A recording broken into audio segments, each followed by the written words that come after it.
taong ito ay matapang na tao.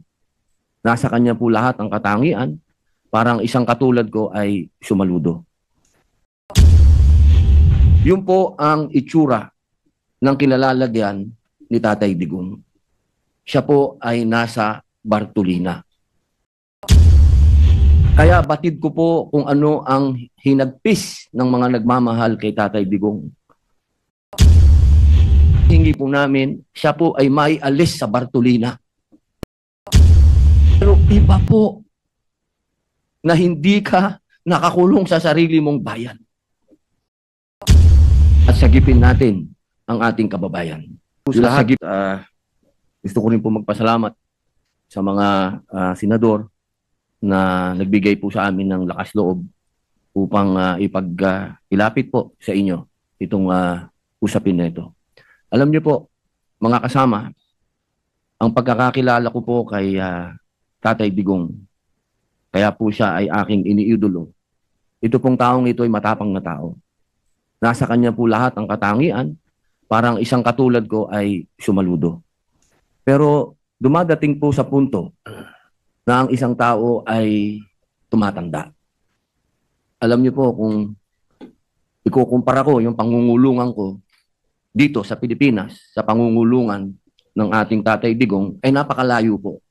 Sapagkat ang kulungan po natin ay hindi po parehas ng kulungan sa ibang bansa. Si Digong po ay nakakulong sa napakaliit na kwarto. May oras po para siya ay lumabas. Halos buong araw siya po ay nasa loob ng kwarto na yan, na meron lang pong maliit na butas kung saan po inaabot ang kanyang pagkain.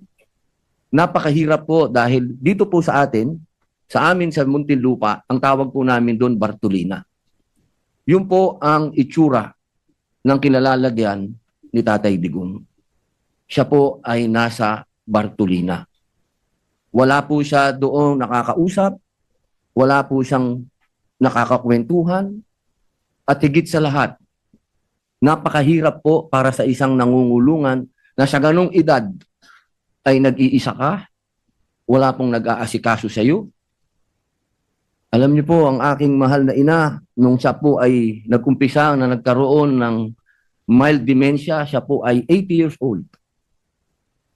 Ang aking pong ina ngayon ay 89, siya po ay may advanced dementia na. Kaya batid ko po kung ano ang hinagpis ng mga nagmamahal kay Tatay Digong. Kung paano po nakakalimot sa kanyang pangalan, nakakalimot sa pangalan ng mga anak niya, nakakalimot sa mga bagay na may kilalaman sa katawan niya, kung kailan siya dudumi, kung kailan siya iihi. Mga bagay po yan na inilalapit ko po sa ating mga kasamahan at sa mga kababayan natin. Kung sana po ay mapagbigyan ang aming kahilingan. Hindi naman po kami humihingi na siya po ay pakawalan. Ang hinihingi po namin, siya po ay maialis sa Bartolina. Iba po ang pangungulungan sa ibang bansa sa pangungulungan sa atin. Alam ko po, batid ko po, meron pong mga katulad niya na nakulong dito sa bayan natin. Na mga politiko na nakulong dito sa bayan natin. Pero iba po na hindi ka nakakulong sa sarili mong bayan. Yun lamang po, mga mahal kong kasama dito bilang mga Pilipino. Bilang mga Pilipino, isang matandang Pilipino ang merong karamdaman sa kanyang pisikal at mental. Siguro po, sa ating mga ugaling revolusyonaryo sa pagkakataong ito, kailangan tayong bumangon at sagipin natin ang ating kababayan. Yun lamang po, maraming salamat.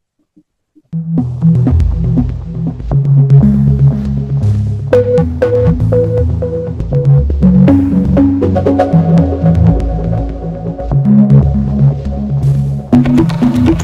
am not a Filipino for nothing. It's what I have to do, whether you believe it or not.